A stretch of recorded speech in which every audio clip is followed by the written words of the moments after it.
clients, ils aiment bien ne pas du tout savoir ce qui se passe à l'intérieur.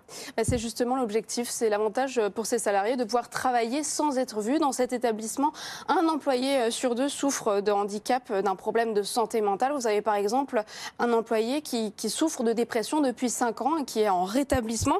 Un autre salarié souffre d'hypersensibilité, d'autres de troubles d'apprentissage, d'adaptation, de personnalité. Certains souffrent de harcèlement, de violences domestiques. Il y a même des sourds qui parlent en langage de signes. Donc l'objectif, c'est un peu la guérison par la patte de cet ours.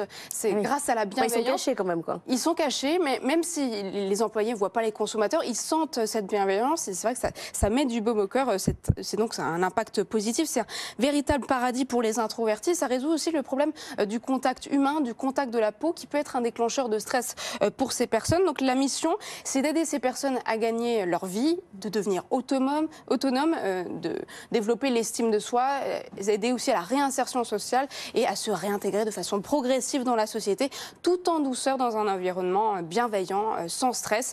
Donc c'est un établissement géré par l'association de soutien mental Mental Support qui travaille avec une centaine de conseillers.